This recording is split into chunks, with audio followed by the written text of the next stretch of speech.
Bismillahirrohmanirrohim. Alhamdulillah vassalatu vassalamu ala rasulillah. Alloh subhanahu va taolo insoniyatni, banul basharni yaratib, u insonlarga o'zini sof dinini, mustahkam e'tiqodni va mukammal bo'lgan shariatni in'om qildi. Buning asl mazmuni nima? Islom aynan o'z nomi bilan dini islom taslimiyatni, ya'ni tinchlikni, salomatlikni, bu qaysi jihatdan tinchlik, salomatlik? O'zaro jamiyatda insonlar o'rtalarida bo'ladigan mehru muhabbat, mehru oqibatda ular bir-birlarini ozorlaridan, bir-birlarini yomonliklaridan, insonni qo'lidan kelishi mumkin bo'lgan har qanday karohiyat, aziyatdan boshqa birovni asrashlik, boshqa birovga ziddiyat, ozor yetkazmaslik ayni bu mukammal bo'lgan dini islomning mafkurasidir.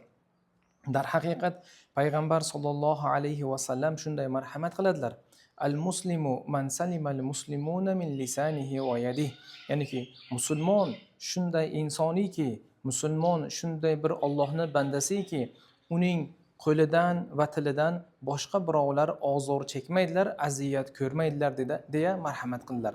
Demakki, islomning asl mazmun mohiyati bu mukammal va mustahkam bo'lgan e'tiqod va shariatimizning asl maqsadi jamiyat o'rtasida insonlarni ham xulqda, ham ma'naviyatda, ham jismoniy jihatdan mukammal sog'lom bo'lishlikda va albatta inson o'zining qalbini va fikrini mohiyatan poklashligi, jamiyatga nisbatan sog'lom fikrda, jamiyatga nisbatan bir erkin fikrda boqa oladigan, jamiyatga kengchilik nazari bilan boqib, har bir insonni shaxs sifatida qabul qilib, uni hayotda o'zining Allohning bir bergan bu umr, bu e'tiqod, bu jamiyatda o'z o'rnini topishlikda qolgan insonlarni ham unga nisbatan e'tiroflari va bu narsani qabul qila olishlari bu bir islomning asl mohiyatidir.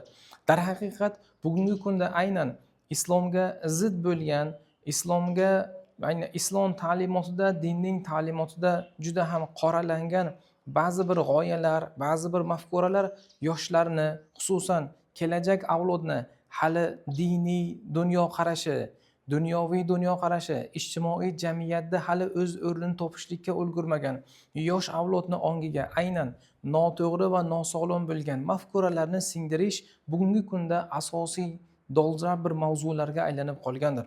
Yoshlar hali bu dunyoda e'tiqodni to'g'ri tushunmasdan burun, hali ibodat va din va diyonatni anglamasdan burun darhol o'zlari ba'zi bir insonlarning fikrlariga qo'shilgan holatda, ba'zi bir adashgan g'oyalarga ergashgan holatda o'zlarini sof e'tiqodlariga nisbatan ba'zi bir shaxslarning nosog'lom mafkura va fikrlariga ergashgan holatda o'zlarini atrofdagilarda bo'lgan mo'min musulmonlarga nisbatan nosog'lom tushunchada, ularga nisbatan yovuzona bo'lgan qarashlarda, noto'g'ri e'tiqodiy jihatdan ularga bo'ladigan muomalada adashishlar juda ham bisyor bo'lyapti.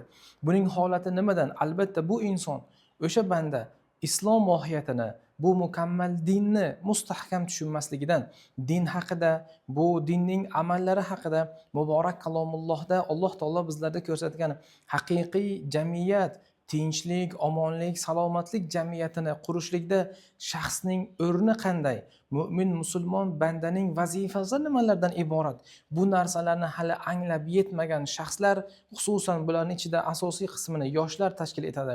Aynan bu g'oyada bo'lgan hali islomni uncha yaxshi anglamagan yosh avlod aynan shunday mafkurasi nosog'lom bo'lgan oqimlarga ergashishlik oqibatida o'zlarini va atrofdagilarni hayotlariga ozor berish oqibatlari paydo bo'lib qolyapti.